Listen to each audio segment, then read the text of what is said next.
let's take a look to the sketch.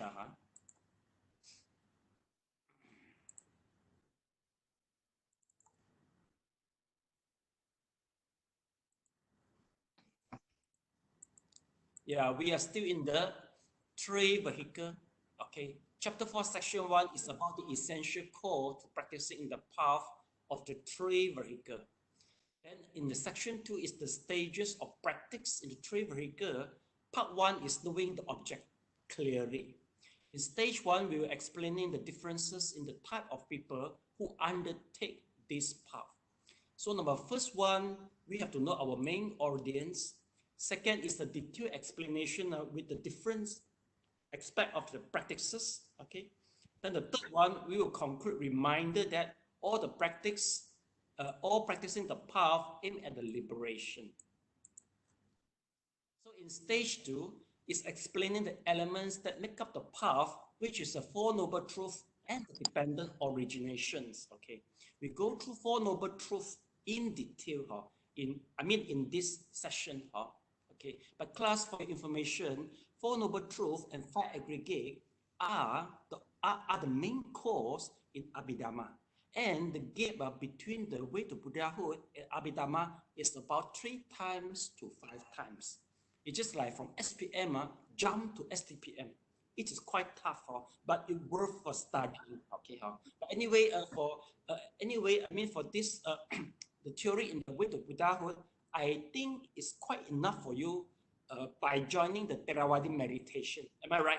During the interview, the important terminologies might be enough already. Okay, but if you want to go more deep, Abhidhamma is still essential and necessary.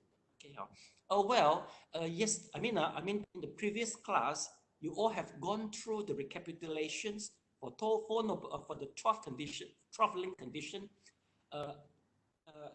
Is it okay for you for the recapitulation, Elena? Is it okay during the recapitulation? No much problem.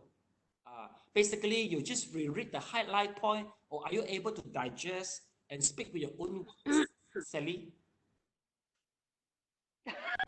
Yeah, can. Okay, so very good.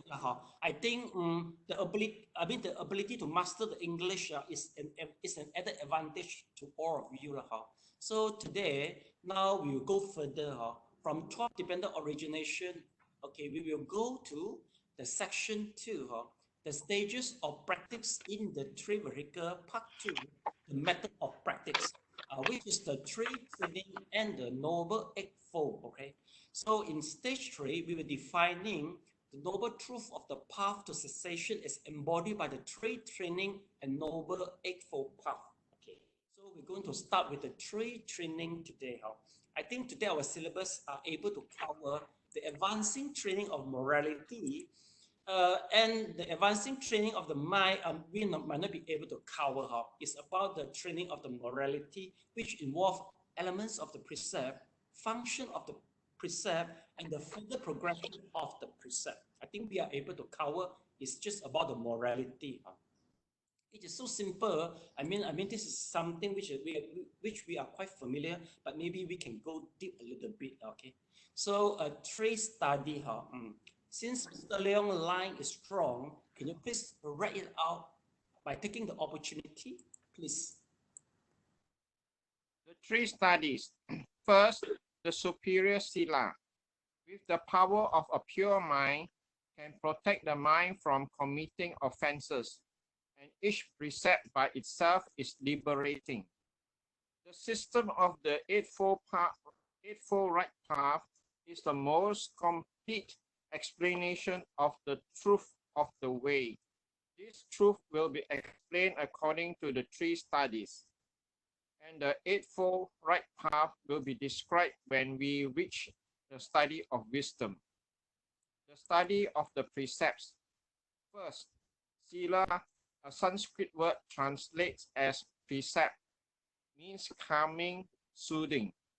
Generally, when people hear the word precept, they associate with rules, with the written disciplines that vary according to period, place, and circumstances. The most important thing, however, is the actual substance of the precepts. The function of the precepts is to stop evil and encourage the doing of good.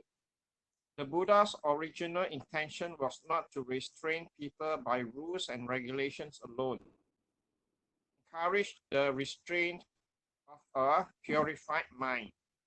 When the mind is restless and annoyed, it engages in all kinds of evil, which leads to nothing but torment and regret. If one keeps the precepts with a pure mind, one does not have regrets, and without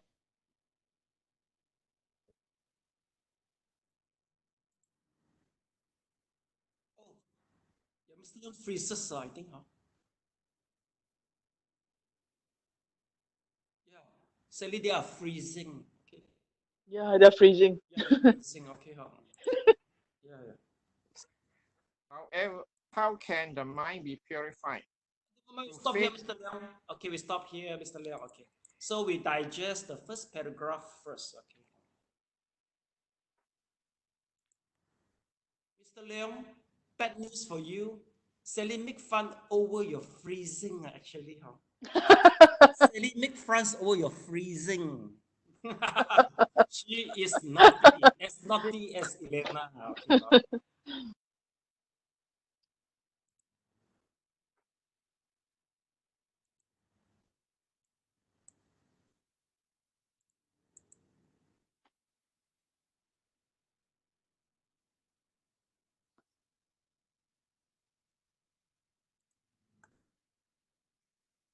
Sally, is this bigger? Is better for you? Yes. Yes. Yes, better. Okay. Thank you. Welcome. So don't make fun over me, huh?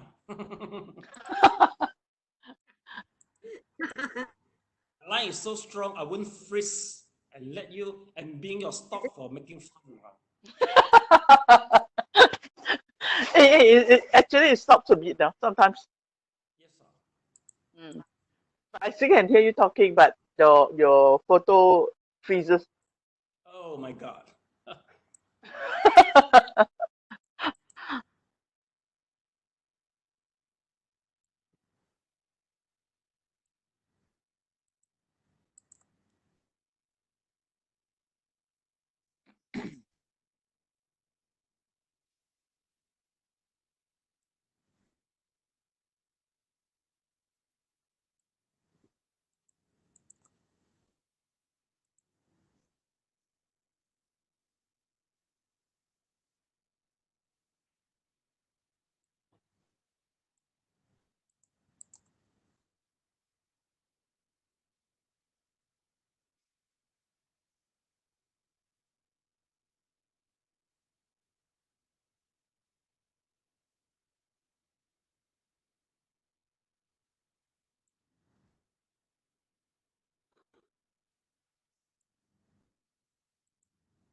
Thumb up, please, Sally, if you finish. Okay, thank you so much. Hey, class, I suddenly realized that what you need to learn is the Mandarin. I think maybe if we talk about precept, I will write down Mandarin Jie because all of you is do a lot of chanting in Mahayana. Am I right? What should you relate? You should relate more with the Mandarin and Chinese. Okay, I think I will just give you some simple terminology in Mandarin. Next time when you do chanting in the Mahayana, you will understand. Okay, Sally, do you mind learning? Okay, Elena, a little bit only, a little bit. You need Mandarin. You need Mandarin badly as I need English badly. Okay, okay, let's take a look. Okay, now we go to the first, the first, the superior sila. So sila in Mandarin, you please try to write it down. Okay. So this is the Mandarin. Just write it down. The pronunciation is jie, J-I-E, G-A-J-J, jie. A bit, Up a bit, a little bit. Okay, jie, Ah, jie.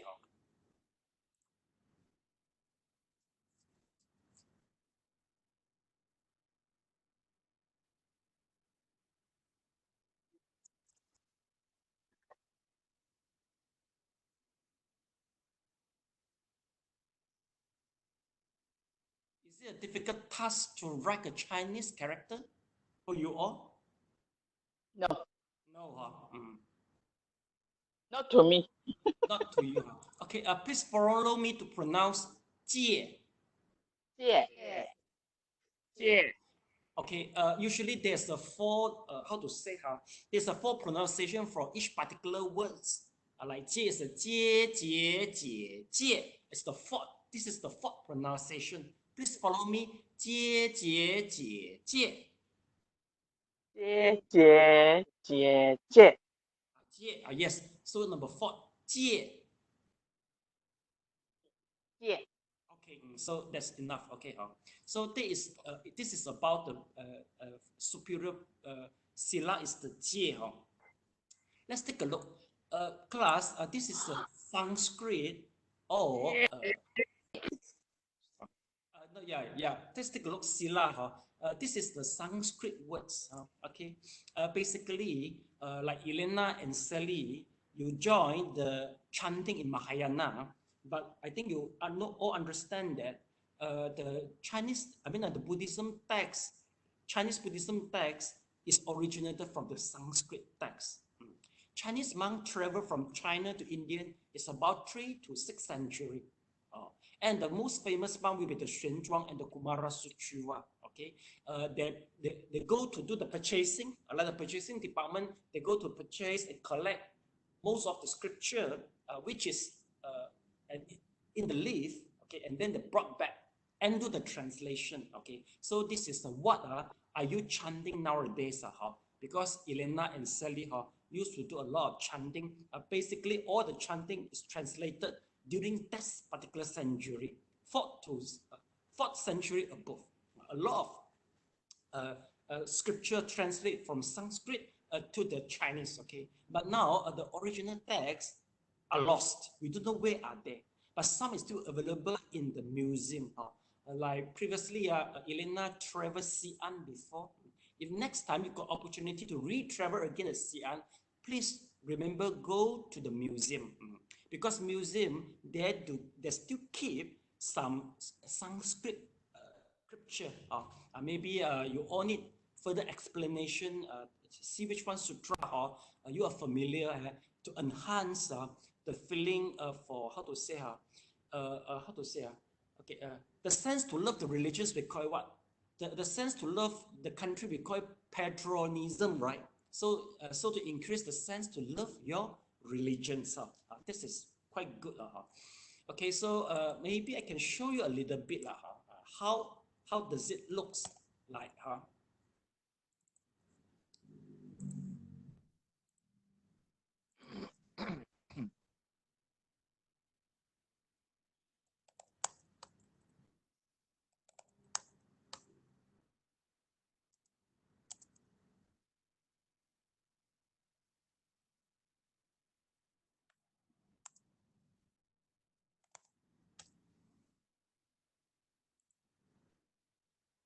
Yeah, it looks like that.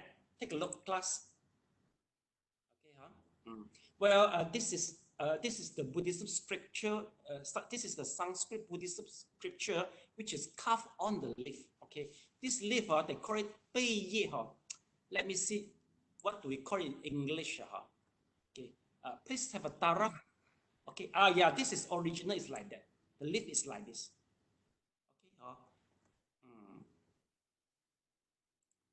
Okay, Okay, this is the scripture. Let's take a look. I think it is still common and popular in Tibetan Buddhism, but it is which is not available some more in Mahayana Buddhism. Okay, 背业经. Oh, okay, I see the words already. Palm leaf manuscript. Okay, class, you can write down. The name is the palm leaf. This is the palm leaf where they carve the sutra and the Abhidhamma, the sutra, the text on the palm leaf. Palm leaf is convenience at that particular time. The reason is palm leaf, they are not easy for being destroyed and easy to maintain the character if compared with other material. So this is common and popular. I think maybe just after the maybe first century. After first century, palm leaf is getting popular to carve the words. Okay, so that is, we call it as I mean, this is something related to the Sanskrit words. Okay, and besides, I wish to emphasize one thing.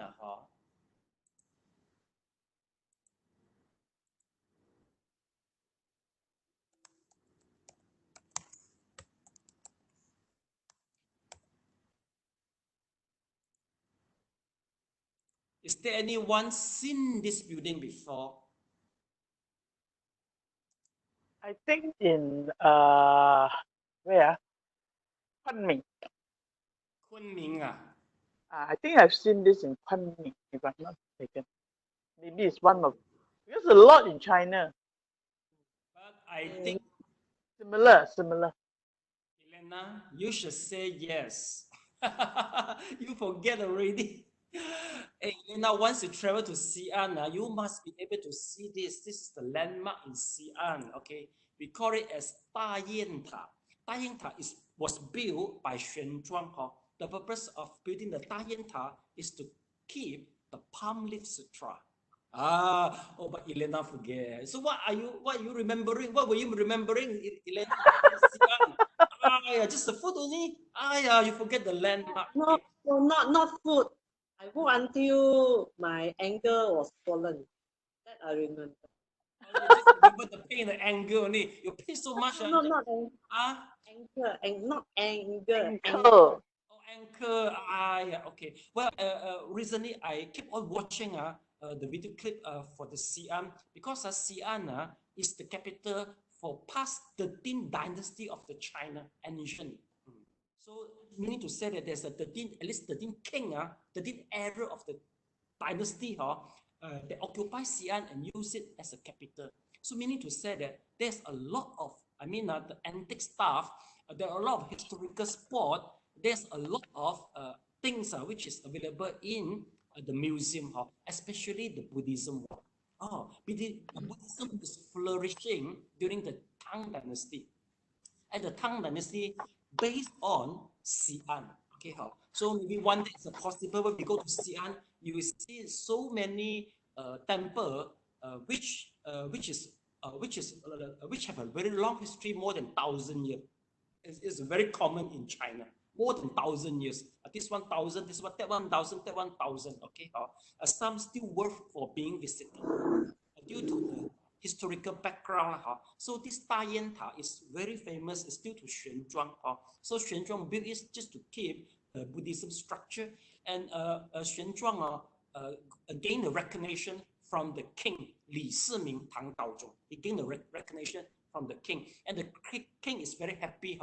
Actually, the king didn't really interested in Buddhism, but the king just want to conquer the western part from the China. So he needs Xuanzhuang to draw out the whole map and elaborate the details regard the western part from the China, just for conquering the other party. So that is the purpose of king. In the beginning, Xuanzhuang is have a high hopes over the king for Dharma propagation.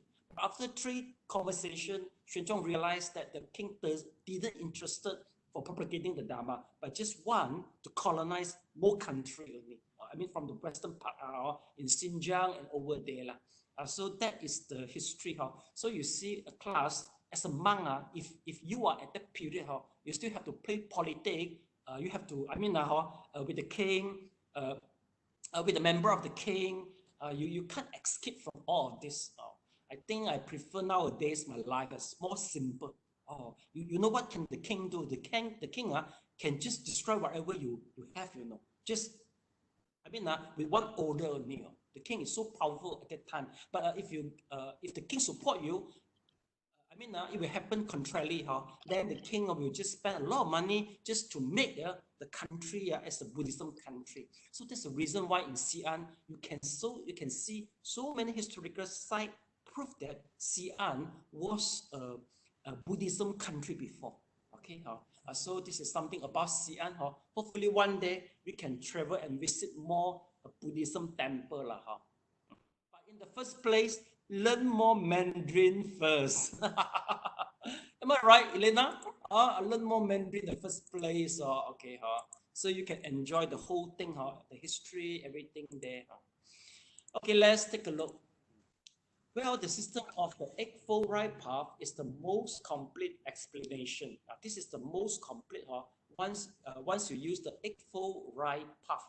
Well, Eightfold Right Path sometimes translate as Eight Noble Truth.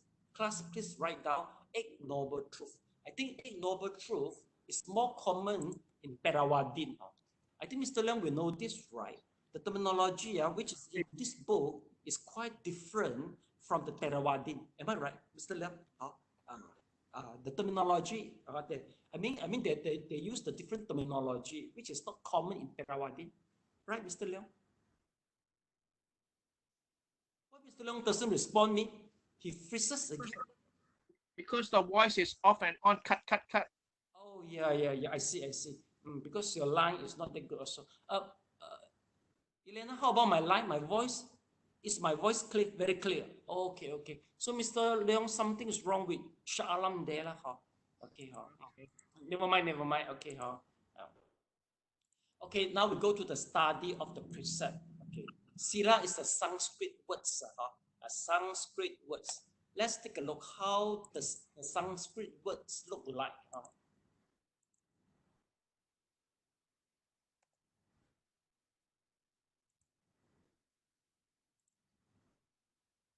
This is the Sanskrit words.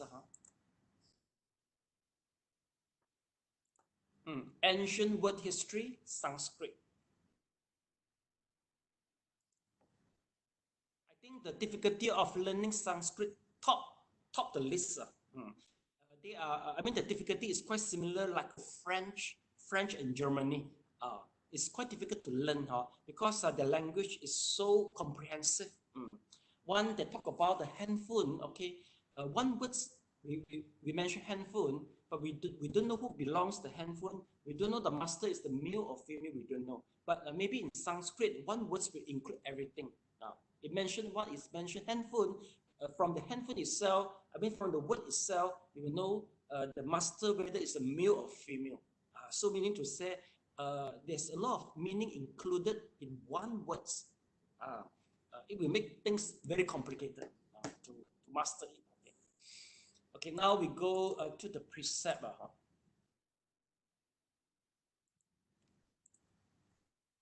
what does it mean as a precept? Okay, you see, a precept means what's coming and shooting.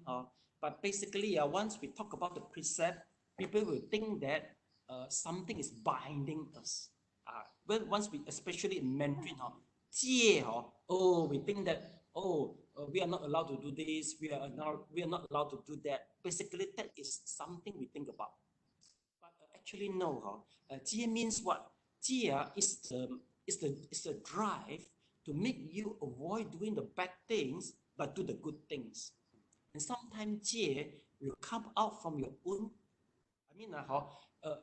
How to say? Jie sometimes is a habit.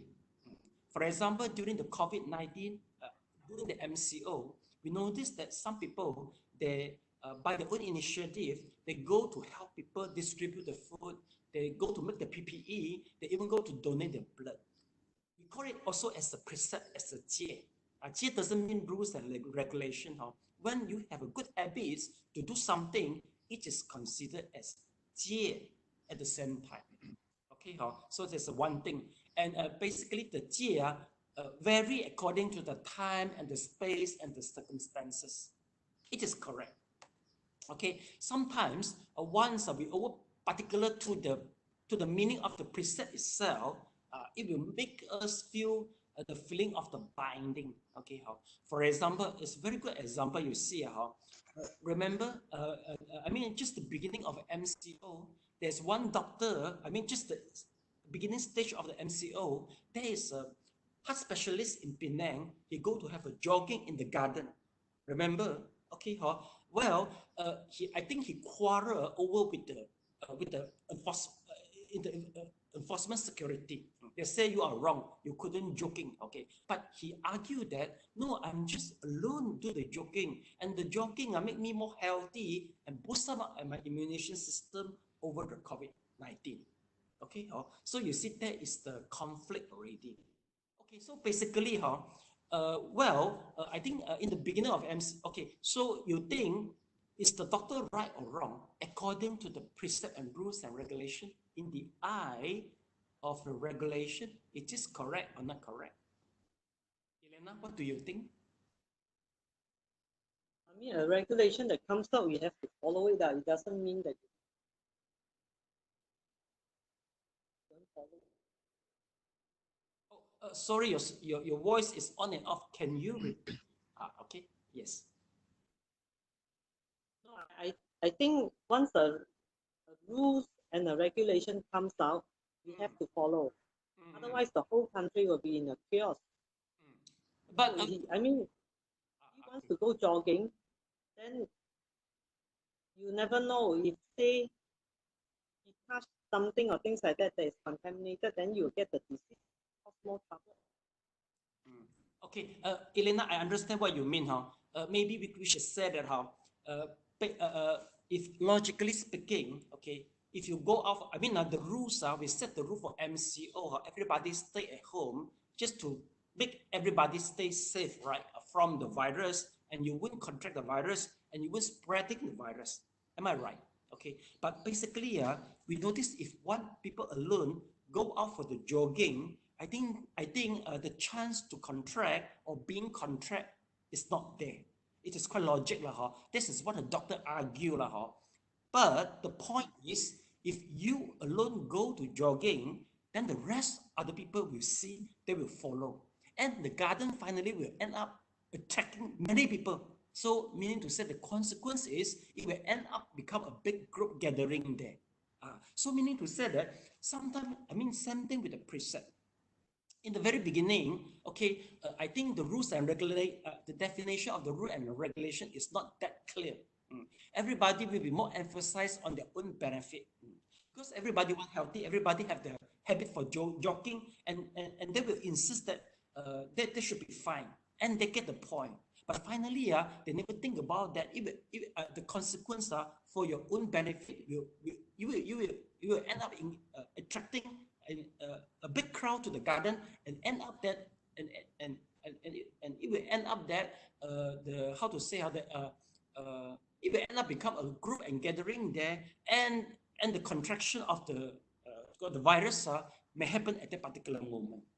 So it's the same only. Once we talk about the precept, basically we have to understand what is the spiritual behind for observing the precept. Okay, and what is the in what condition we have to observe the precept. By now you see we are still under the MCO, but since we realize that the virus is not, we know where is the group who is contracting the virus, and we understand that the group is not somewhere near us. So the government will loosen the rules and regulation and mention that you are able to jogging. You see, especially in the green area, everybody will be jogging, but make sure you are individual. You see, why they lose the restriction? The reason is in the beginning of MCO, government fail to control the cluster yet. They are not able to control the cluster, so we don't know who infect the virus.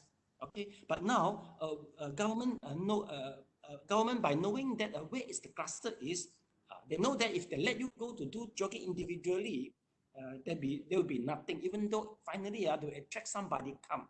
So you see, that is the good example for rule and regulation. So we don't follow it. just rigidly, but sometimes we have to follow just to avoid the consequences. And so that's the meaning of the precept. It's the same, about I think 20 years ago in Tibet Buddhism, they eat meats.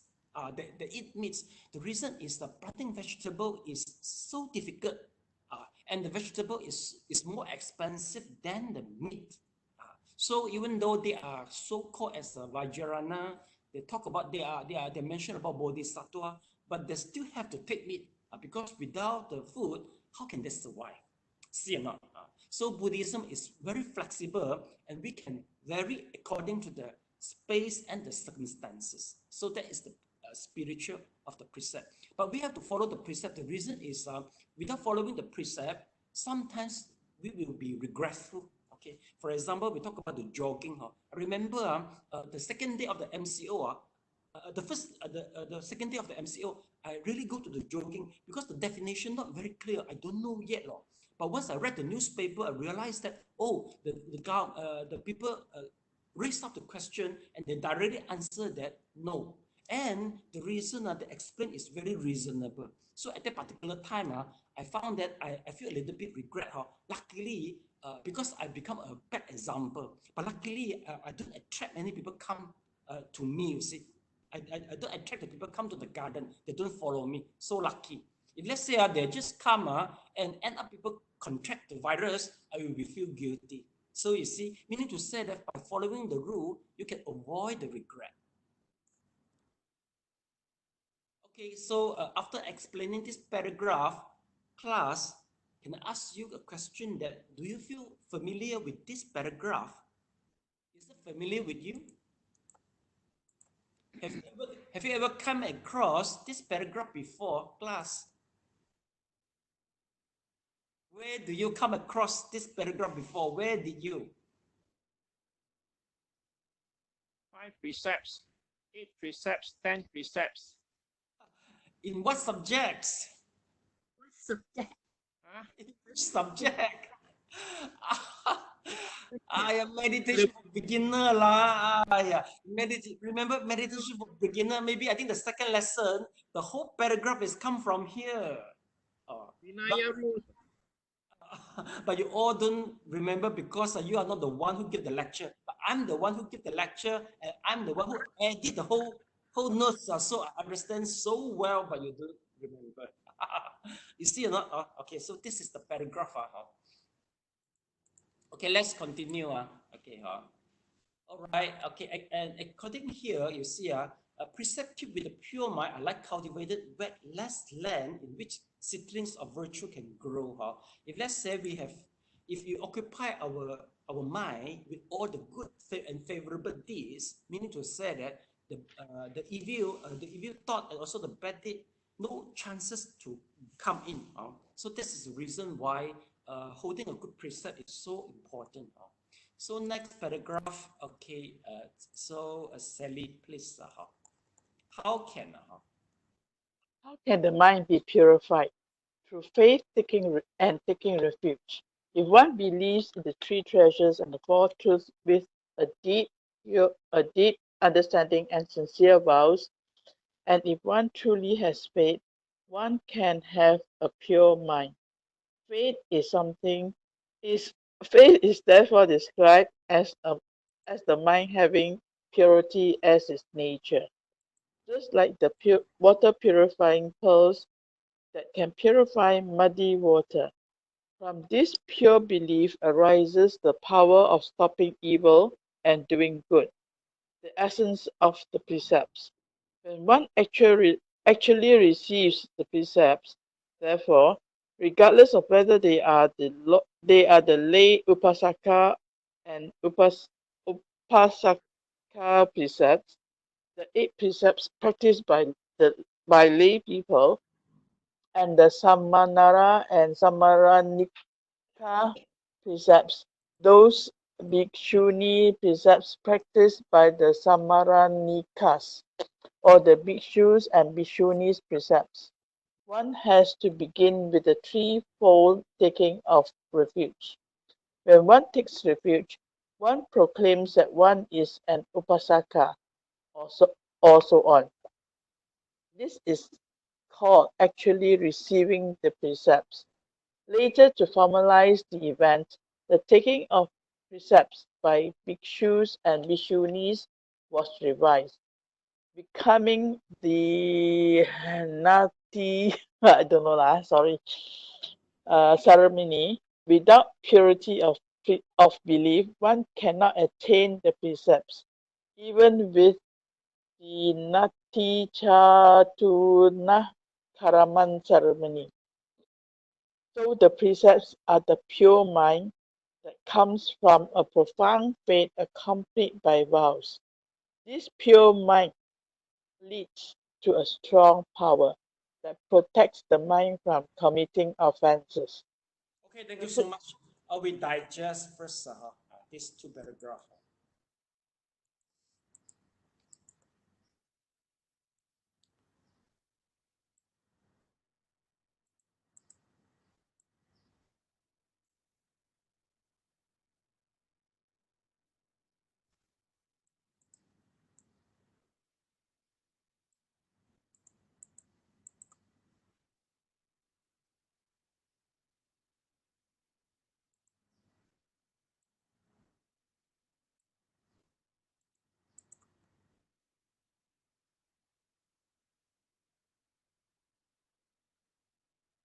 Elena, thumb up if you finish highlighting.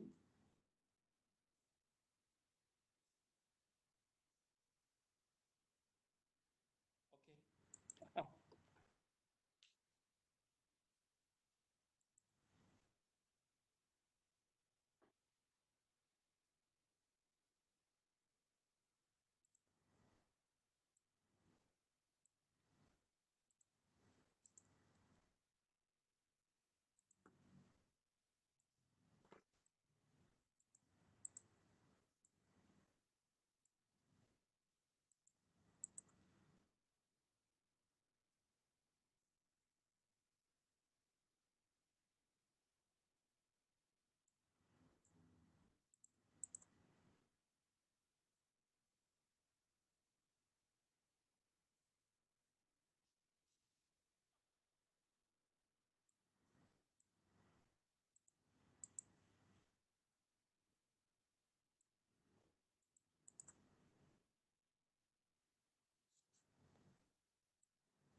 Elena, finish thumb up, please. Okay, thank you so much.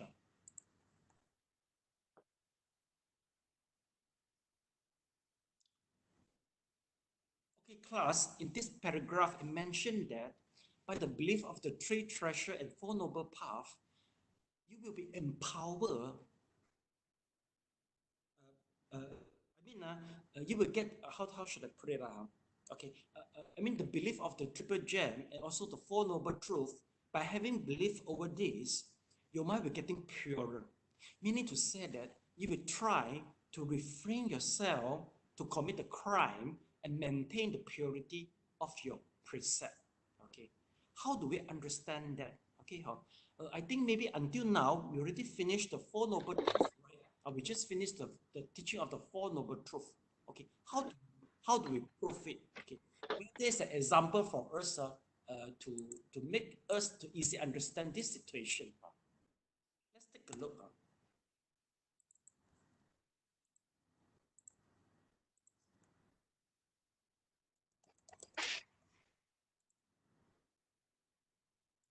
This is the example number 1.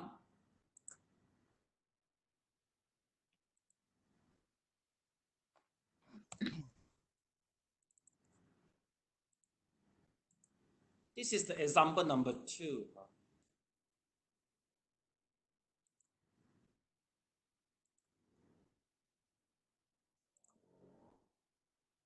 Okay, this is the example number 2. Here's the example number 1.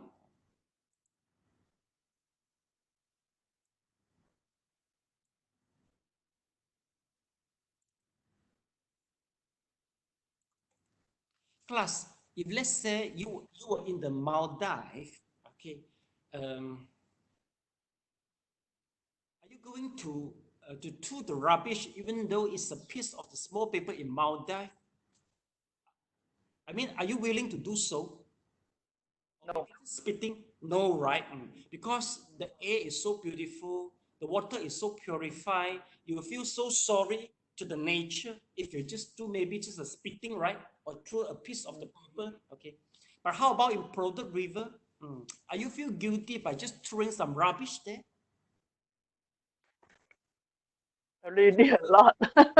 Yes, you see, this is the logical way of thinking, you see. You see, since the river is so polluted, it's so dirty, maybe just a piece of the paper is nothing, right? It's nothing, you see. But in Maldives, if the place for do the scuba diving, they even refrain you from urination because once I mean the urine will contaminate the coral. You see, they are so strict just to protect the whole water, the quality of the water and the coral. You see, so meaning to say that you see, why our perception will change from Maldives to the polluted river. The reason is because due to the perception. Okay, if let's say in our perception that we believe that by attainment, I mean the Four Noble Truth will guide us, will guide our mind to achieve the level like the Maldives, you will try to refrain to commit even a minor crime. Because once there's a minor crime committed, the Maldives will be heavily polluted. You will feel so sorry to the Maldives in your mind, in your heart.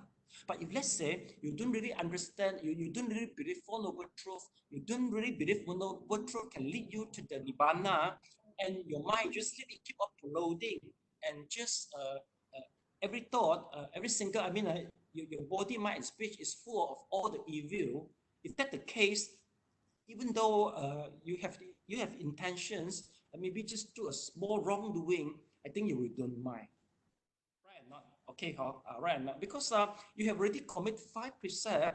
Okay, if there's an opportunity for corrupting, I think you will just do the corruption because it's nothing already. Every day I already kill some animal, and every day I already steal something from somebody. By corrupting, it's nothing only. Just do a corruption is nothing only. But if let's say you are very pure, okay, maybe for 3 to 5 years, you're always in the samadhi jhana, or maybe you always your mind is very pure. Maybe just do a little bit corruption. You are unwilling to do so. So you understand what I mean? So the belief for the Triple Gem and Four Noble Truth is so important to build up a Maldives in your perception. That is so important. And if let's say the Maldives really built in your perception, you will try to avoid to do even a small wrongdoing. Now, you can ask yourself, you can check by yourself. If now you are very careful with the minor offenses, for the minor of the wrongdoing, meaning to say you already successful, have a faith in the Triple Gem already. Do you get what I mean? Okay, you get what I mean? Okay, is it happening to you, class?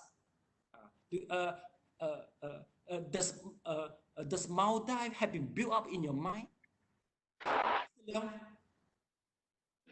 OK 好 ，Mr. Leong 有吗？你心目中的马尔代夫出来了没有？有哈。How about Elena? Yes, Sally also yes. So this is very important. If it doesn't build up, we need to say that our education is not successful yet. The purpose of education is just to build the Maldives and set it as a goal for you. Okay, so that is the meaning for the that's the significance of the precept. Okay, let's take a look. You see, pure belief arises the power of stopping evil and doing the good. So once you've got the perception, okay. Then lastly, okay, one take the refuge, okay, we call it actually receiving the precept. Basically, in our Mahayana, I think the people quite particular to the ritual. They will follow the ritual. They will do a lot of chanting during the during the rituals to obtain the 5 precepts. So after they finish the rituals, they are considered as receiving the 5 precepts. But actually, according to the author, there should be more. I mean, there should be more than the ritual. You have to really understand, and you really have to. There must be a multi built in your mind. Then you will have. That is the real precept, once you manage to build up the multi in your mind. Okay, so later to formalize the events, there is a Nepti Chatura Kaman ceremony. I think the Nepti Chatura Kamana ceremony are for bhikkhu and the bhikkhuni only, but not for the layman. In Mandarin, we call it Santavana. Let's take a look. I think you have came across this before.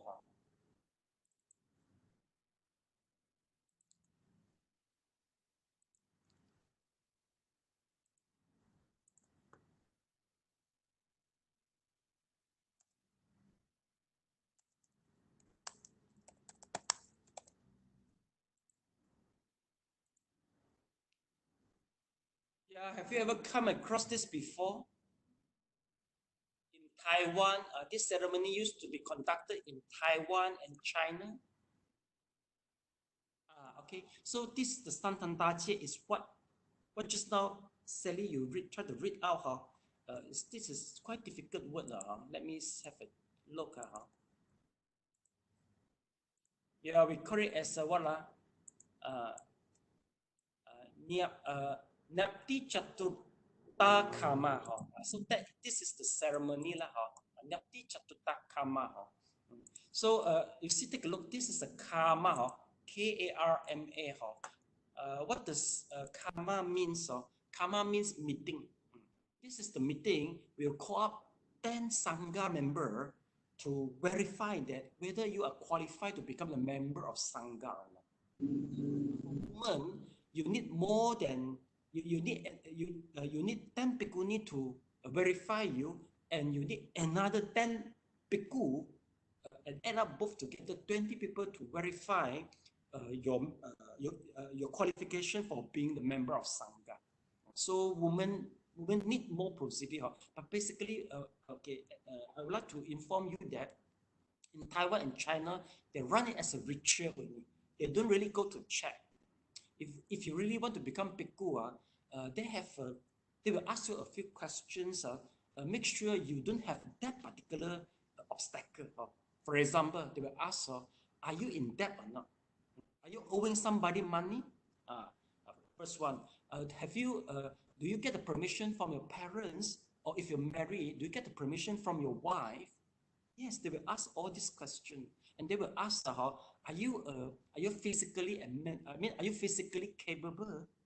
For example, okay, they will ask, are you dragon?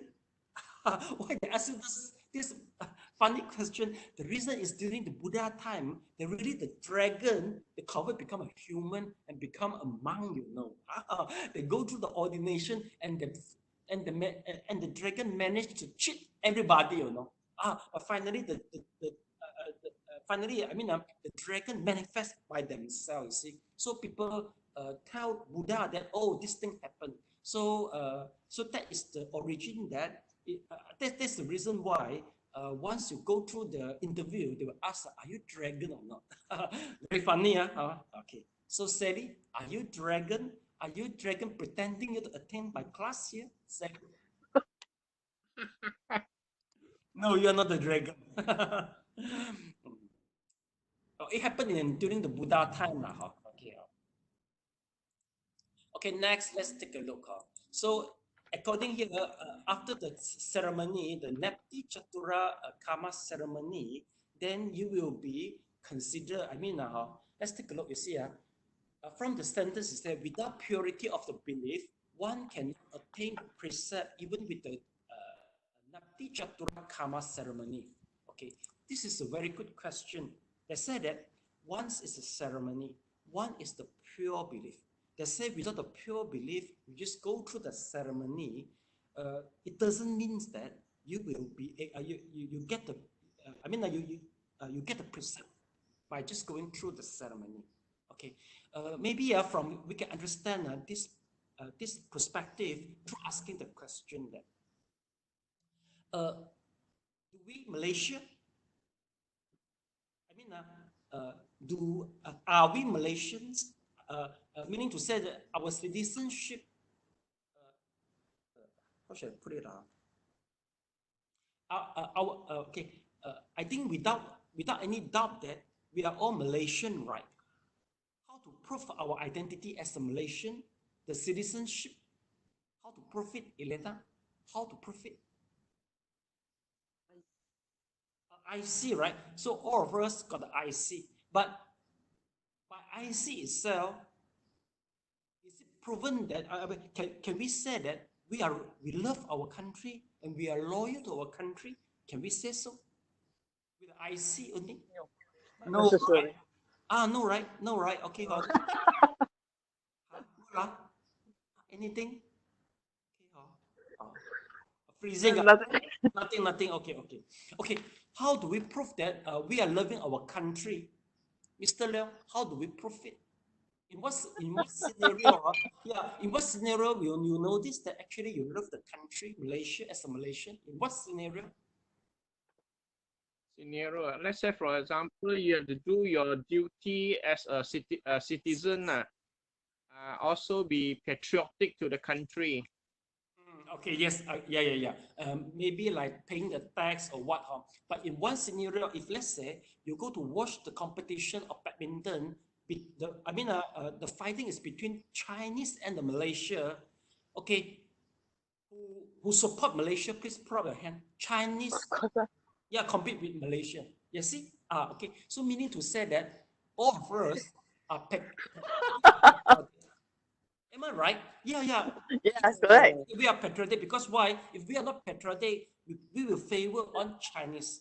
Okay, but if let's say without the Malaysian as an opponent, just Chinese fight with other people, will you support Chinese? China? Yes, right. If without Malaysian, but if there's Malaysian, no matter who represent Malaysian, we will support Malaysia. So you see, meaning to say that just the IC itself doesn't prove the patriotism, doesn't prove the patriotic. But in this scenario, we are proof that we love our country. There's a competition, we know that, you see. So meaning to say it's the same only. By just the ritual itself, it couldn't prove that you really have built up your precept. It doesn't mean that. But how do we know you build your precept once? There's an opportunity for you to corrupt. Okay, but you try to avoid it. Okay, for example, you can buy a lot of masks, accumulate and speculate during this MCO period. You resell it in a very high price. If let's say you have the opportunity, but you never do it, so meaning to say that you really have the precept. Am I right? So that is the significance by having the precept. You got opportunity to do the wrong thing to benefit yourself, but you didn't do it. Okay. Okay, so congratulations for our patriotic. Okay, yes, clap for ourselves. Wow, Elena's so strong. It's a strong woman. Okay. And one thing I think maybe it could be proof is if let's say the opponent humiliate our country, we will defend to ourselves. If any outsider, the traveler, the overseas traveler come to our country, they keep on negatively comment our country, but we will defend to our country. It means also patriotic.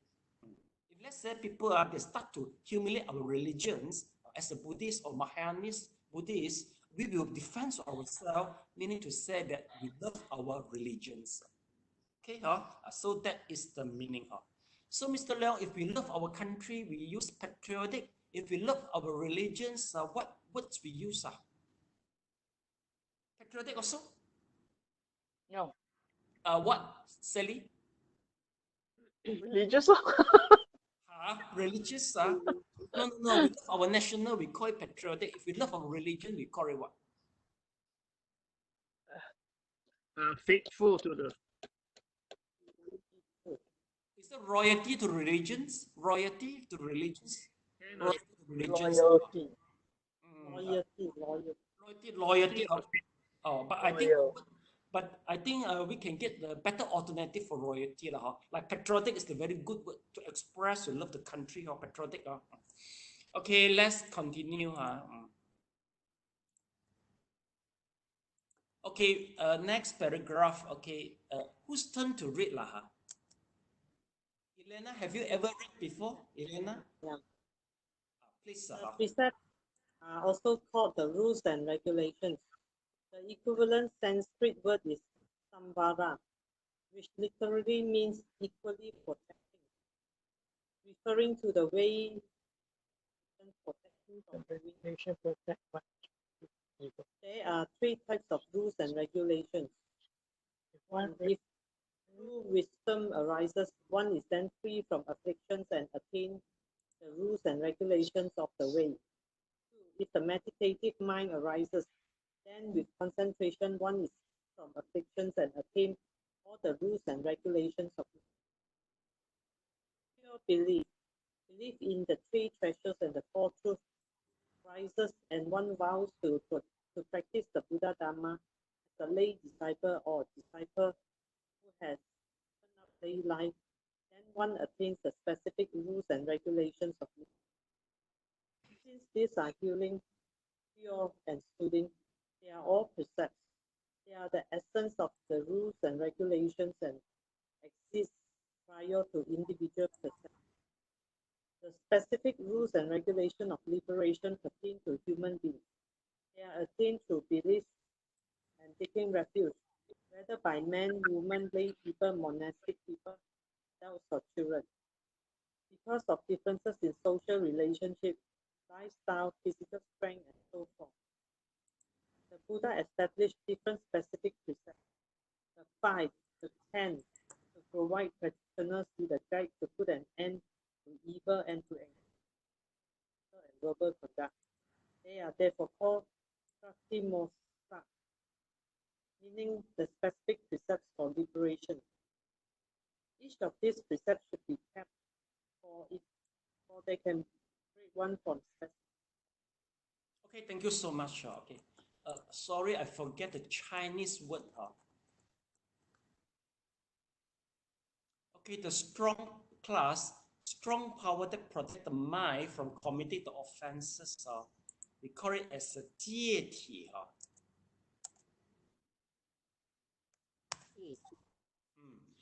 Class, do you prefer abbreviated Chinese or you prefer the original character? Which one you prefer? Abbreviated or the original? Original. Original. Okay, so that's the original. You have to write this. So long. Yeah. If let's say the abbreviated is like that, let's take a look. Yeah, this is the abbreviated. So which one you like? Sally? Push it up. Push it up. Go up. Yes, this is the abbreviated. So this is the original. Which one you like, Sally? I prefer the original. Okay, so original. There's a lot of words, but I still like to see original Chinese writing. Yeah, original. I think maybe nowadays, the scripture for chanting is still more original. So you learn the original. So please write. So it pronounced as a 戒体. Okay. Just write at a particular place. You can tell people, oh, I know 戒体. This is very profound words. 戒体 means what? Okay, 戒体 means this. Let's take a look. Okay. Wait. Yes. The strong power that protects the mind from committing offenses. This is the 戒体. Strong power, you see. We use two Chinese words can explain the whole thing already. This is really testing. Really what? Really testing. Oh, testing. I testing my drawing skills. Yeah. Class, this is the Ti mean the body. I don't know whether you remember during your primary school study or not. He mean body lah.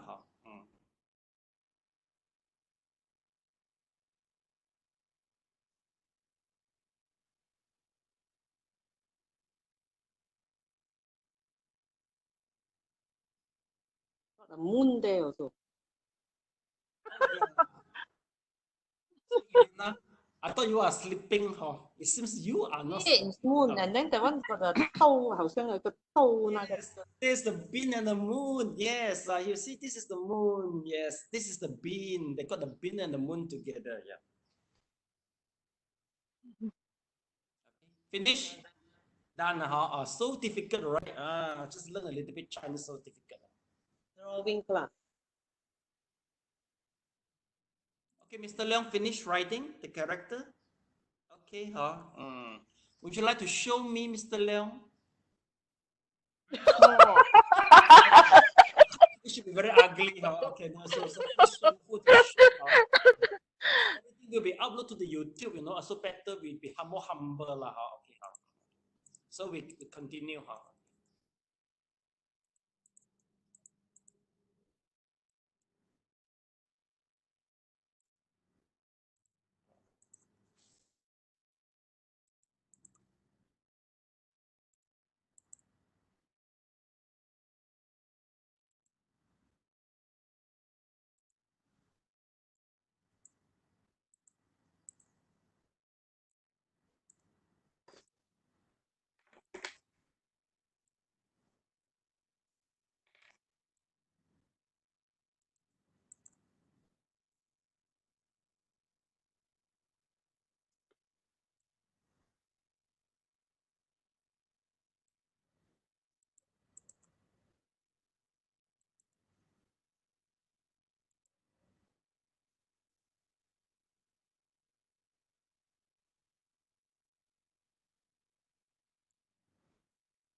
Yeah, Sally, thumb up if you finish highlighting.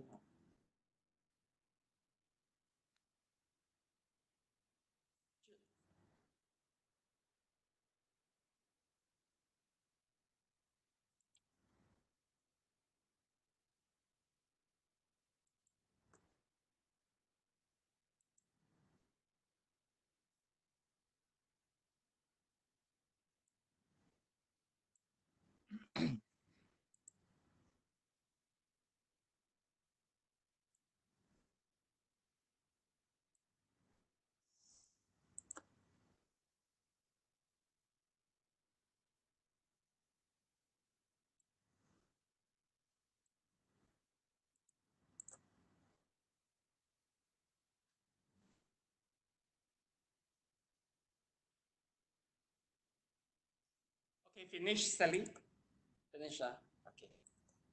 So we got three more terminologies. Let's see.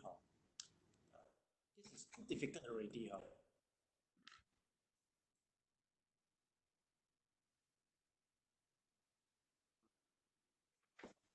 So I don't want to use the too difficult one. We just learn the simple one is enough. I mean in Mandarin. Let's take a look. So first is the sila we have gone through. Second is about the samvara. You see, samvara mean what? Equally protecting. Okay, samvara. You see, class, you see, protect one from doing evil is the same only. Basically, all precept protect from doing evil and will, we encourage doing the good. There's a three type of rules and regulations. Let's take a look. First time, the first is of the way. Please, the way means what? The ways mean nibbana. Can you please add some more notes here? Ways mean the nibbana.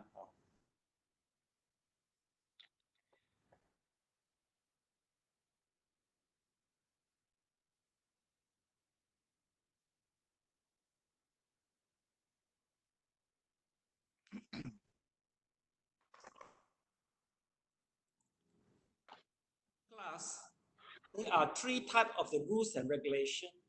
Can you tell me which one is more superior and which one is more inferior? The first one is once your wisdom unfold, okay, you got the Magga and Pala arise. Magga, how to say? The way, how to say? Magga and Pala Chitta. You got the Magga and Pala Chitta will arise and you will experience Nibbana. Then your precept turns good. That's the first one. Second, with the achievement of the Samadhi and meditation power, then you will follow the rules and regulation. The third one is just follow the precept accordingly. Which one is more superior? 1, 2, and 3. Which one precept is more superior? Follow the precept. Superior or inferior? Superior. How about the rest?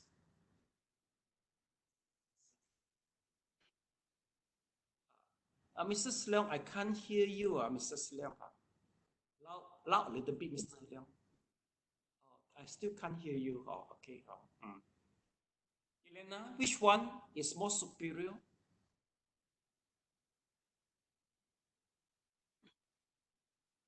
Meditative mind. Okay. Sorry, both of you are wrong already. So, Mr. Leong, which one is more superior? One, wisdom. Yeah, wisdom. You see, class, you see, okay, even though I really need for Mr. Leong. Yeah, class, you see, even though observing the precept is very primary, but for those, especially you request the sage to observe the precept, they will become very simple. The reason is for the sage from Sotapan to Arahant, they really already, how to say, they already cut off all the defilement.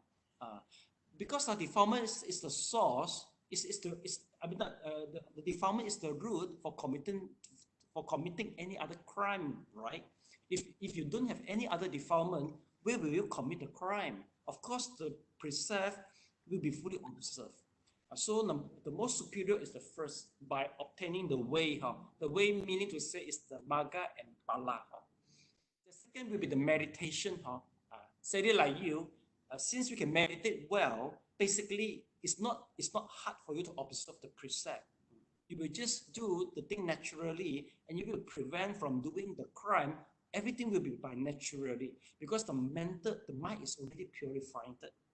Okay, so the third one precept is usually for the normal people because they still have a defilement and they need the rules and regulation to bind them. So this is the inferior one. Okay. So Sally, next time answer the question, please think first.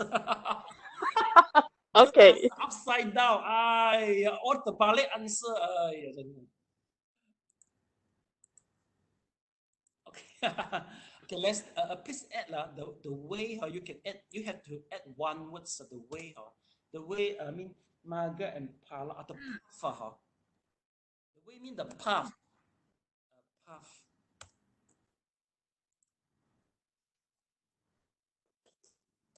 Or Nivarna. Nibbana is more accurate. We use Pali. Nibbana. Okay. Bbana. Yeah. The A is downstairs. Okay. Okay. Nibbana. So this is the first one, which is more superior. Okay, next, the terminologies we are going to learn is about what? Prakti moksha. Take a look, Prakti moksha. Well, what does it mean as a Prakti moksha? Class, Prakti moksha is the rules and regulation which is laid down one by one and which is laid down according to the capability with the different group of the different people. Okay, for example, for laymen like you will observing 5 precepts. Okay, 5 only. Okay, but if let's say you aim to stay, to observe. I mean, you aim to experience 1 day of a monkhood. So you will undertake the 8 precept. Okay, all right. If let's say you want to experience the probation period as a monk, so you will undertake the 10 precept, 10 precept, the śrāmaṇera and śrāmaṇeri precept. Okay, and you wish really to experience the life of a monk, you have to undergo we call it as a bhikkhu precept. So you see, bhikkhu precept for man is 250, for bhikkhuni is a 300 something. Okay, but actually don't be frightened for the number. Sometimes why there's so many number, because we emphasize on the minority. We include all the minority in our rules. Okay, for example, okay, like killing. If I kill the people, I will consider committed the most serious offense. Okay, but okay, I mean, for us, we have so many classified of the offenses, from the most serious, the first class, go to the 5th class. Okay, maybe in the 5th class, it stated clearly that if I kill an ant, also consider commit the crime of killing. But just because it's an ant only, so this is categorized in the class number 5. So when you add up everything, it becomes 250. Okay, and yet there's a lot of rules and regulation which is outdated in our rules. Because the rules are laid down is during the agricultural era and 2,000 years ago in India. How can it be practical? Am I right? Some certain aspect is not practical. So for example, okay, during Buddha time, we are not allowed to cut the tree. We're not allowed to cut the tree. The reason is why? Because sometimes the bhikkhu want to build the kuti, they cut the tree, but they don't realize that the dewa staying at the upper part of the tree, you see. So they don't cut the tree. They don't even go to destroy the grass, you see or not. What's the reason? It doesn't really tell you. But we might believe that maybe they include some culture. Indian culture has been included, so they are not allowed even to cut the grass. Even as a bhikkhu, we are not allowed to cut an apple. Why? Because they say you're going to destroy the seed, and the seed have ability to grow. You see, so we believe all this might be the Indian culture. See, so they just bring in to our rules and make it so big, so 250.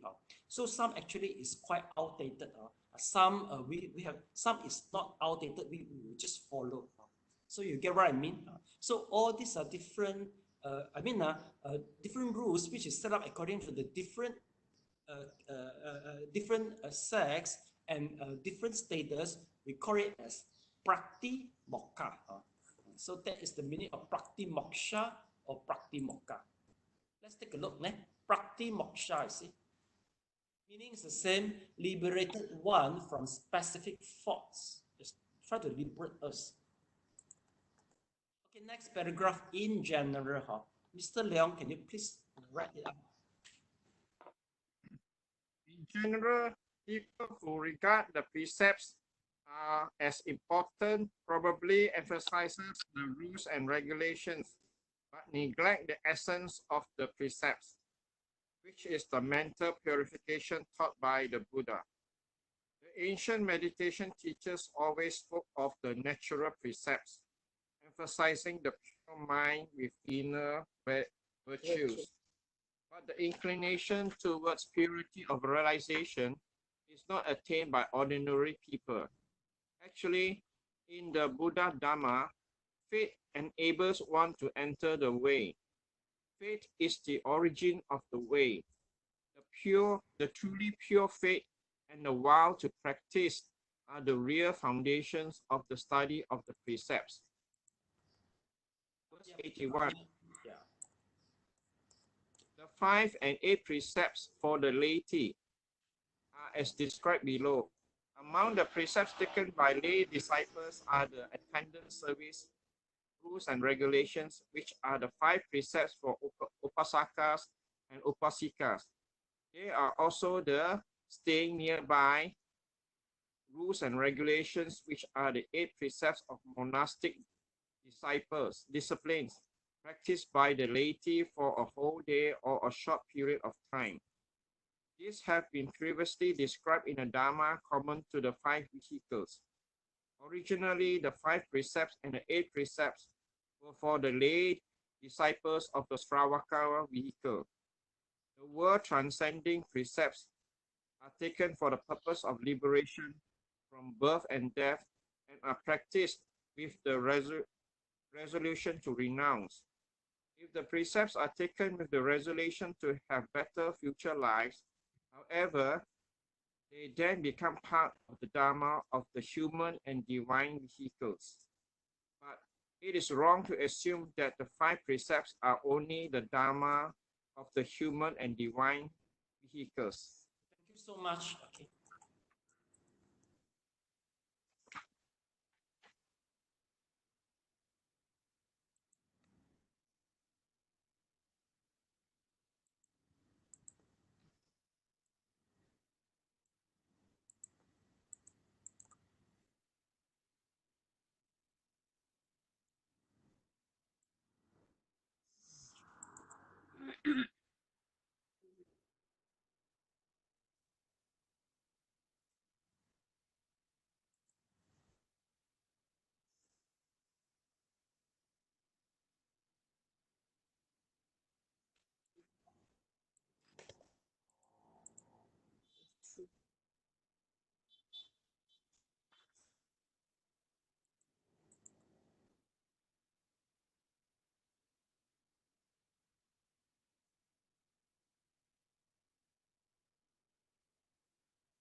Okay, finish. Okay, Finish. so let's take a look.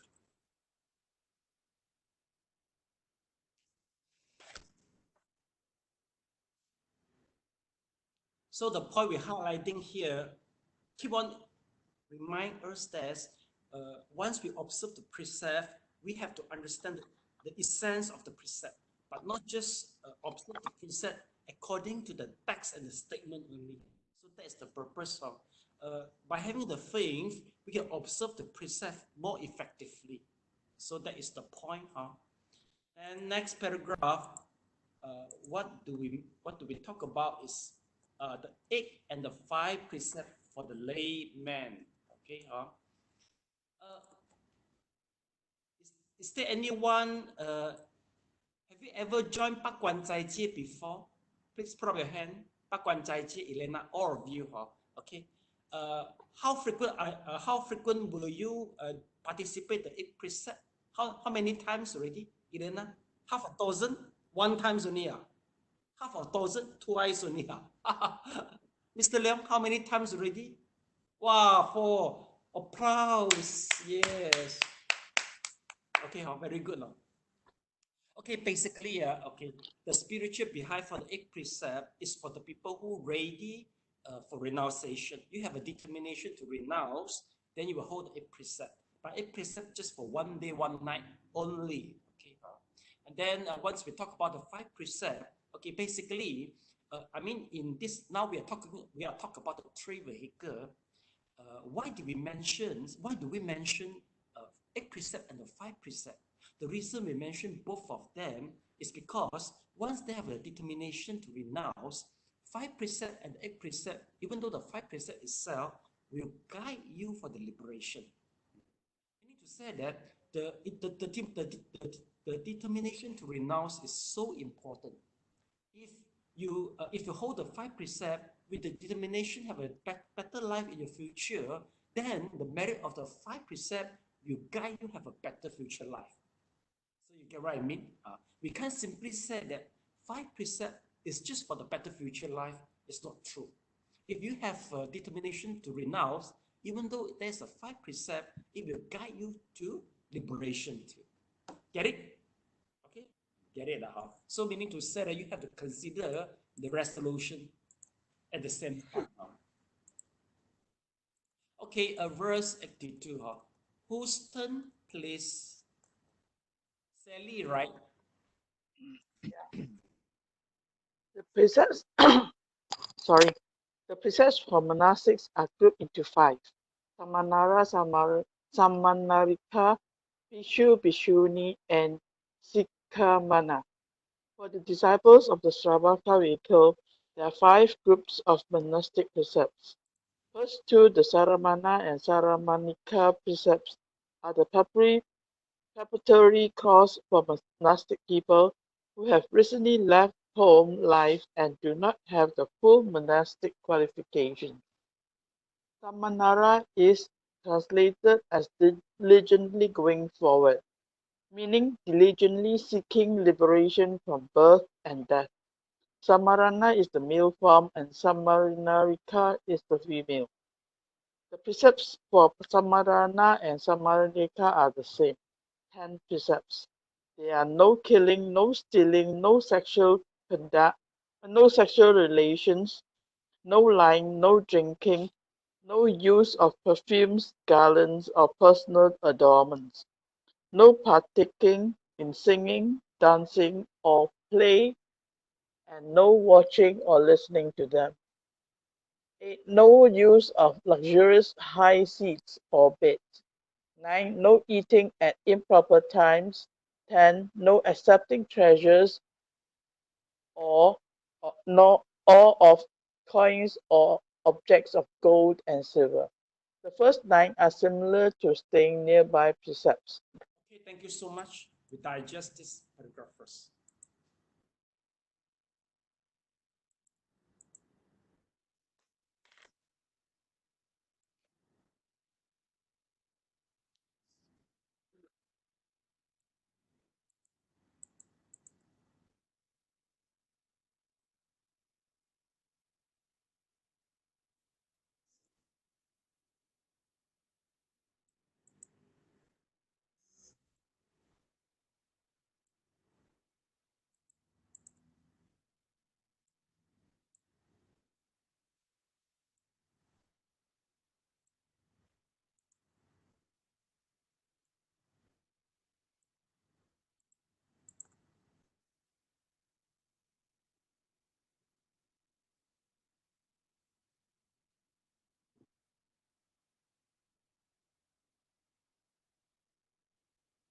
Finish, thumb up, please.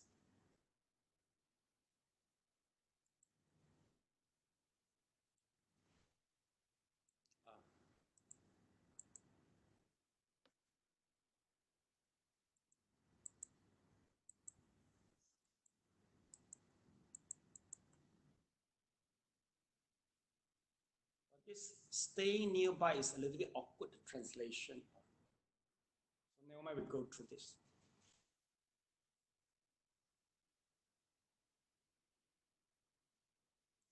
Okay, class. Okay, now we really go through the śrāmaṇera and śrāmaṇari. One is the male form, one is the female form. Both, the definition for śrāmaṇera meaning to say that you are looking forward diligently for liberations. Okay, even though this is a preparatory, this is a preparatory before as a bhikkhu and the bhikkhuni. Okay, well, just now, for śrāmaṇera and śrāmaṇarika, they will observe the 10 precept. But just now, I particularly highlight certain things this, I mean, the highlight actually, do you realize or not? This 10 precept is quite similar with the Bak Wan Zai Jie. Please have a check. Exactly the same, right? Okay, okay. Why we say Bak Wan Zai Jie is the one day of the you become a 1-day monk when you observe the Bak Wan Zai Jie. Okay, take a look. It's number 3rd one. No sexual relationship. Okay, for the 5 precept, the formal relationship between husband and wife is allowable. Okay, but once you become a monk or 8 precept, you will not. Husband and wife must be separated. They couldn't sleep on the same bed. Okay, it's about the sexual relationship. Okay, and do you notice that I also highlight no perfume, no garment, all this. Okay, basically the purpose we use the perfume or maybe we use the garment. There's 2 reasons.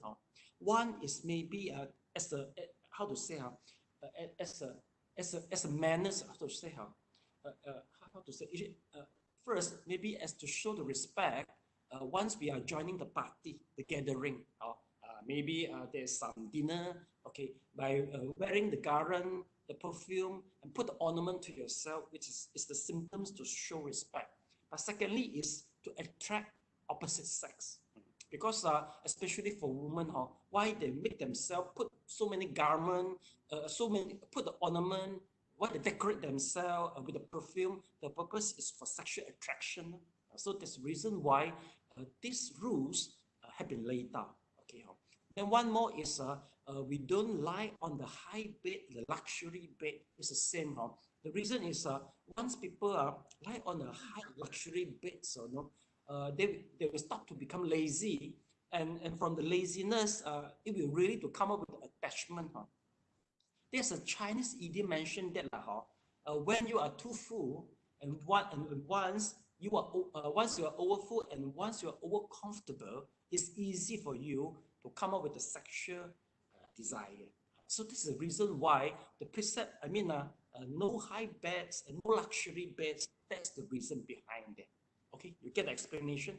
That is the purpose. Okay, and here you see there's two more vinaya. One is about no listening to the music, right? No listening to the music, and no listen or playing. Basically, if the music is related to the Buddhism, to the triple gem, it is still under the allowable limits. But if let's say, especially nowadays, the popular song is all related to the love, is related more to attachment, it's more related to the relationship between the man and woman. It is encourageable for us to go through this because if we have, if we have the experience before, it will make you recall. Basically, the relationship between man and woman is the most attachment, the strongest attachment in our sensual realm. Okay, so this is the first one. Second is about eating after the noon time and also holding the coin. Okay, basically, once the moment I undergo, the moment I observe the precept, I really have to give up everything, and I have to observe the precept that not eating after the noon time, because this is stated quite clearly in our śrāmaṇera. But once we ordain as a bhikkhu, we can have a choice. Why we can have a choice whether we want to give up this precept, holding the coin, the money, and not eating in the we don't take we don't take the food at the right time. After the noon time, we didn't take the meal. Well, the reason is we have to trace back to the Shakyamuni times during his parinibbana. During the parinibbana, Ananda asking the Buddha that, okay, what is our attitude towards the precept? So Buddha mentioned that, okay, you can just observe the major precept, but you can also give up the minor precept. Okay, he stated to the Ananda. But Ananda didn't further go to clarify what is the definition for the major and the minor. Okay, so anyway, this statement is there, and in our Mahayana, in our tradition, we will define that we got 5 classes of the Vinaya. The first class and second class is considered the major precept. And the last 3 is considered the minor, which include eating after the noon time and holding the money. So that's the reason why we don't hold the precept, and there is the base. There's a statement from Shakyamuni. We're considered the more open mind school. But for the conservative, like the Theravada, especially maybe in the forest monastery, they will just observe all the precepts. No wonder it is the major or the minor. This is from the words from Mahakashapa. Okay, so Mr. Leong, do you get it? Okay, so there's the difference. There is no conclusion. For the conservative, they will just follow until they die. And they have 100 reasons to support the conservative. But for me, we are the more open type. We have to open. The reason is we stay in KL. It's quite difficult for us to observe all the minor rules. If I don't want to hold the money, I must have a kapia system. Then from kapia system, a lot of trouble coming. Oh, I have to settle a lot of trouble just have the kapia to keep the money for me. Okay. If I don't cook, maybe you all have to cook for me every day, have to bring me the meal. Not all the Mahayana prefer this type of style. You get what I mean, Mr. Leong? Not all the Mahayana devotee. Some they prefer buy me the veggie and I cook myself. And then you have more time to work. I cook myself. Sometimes I settle myself. So we are open mind. So it is a good adaptive way in KL. Okay, so I think that's the class for today. Okay, so we transfer the merits. Okay, and then please, okay, you just have a recapitulations after the transfer the merit. Please palms together. I wish to inculcate. More favorable consciousness.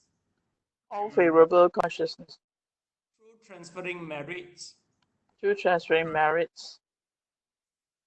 COVID-19. Hoping that it ends soon. Hoping that it will end soon. And our record and the economy of Malaysia recover.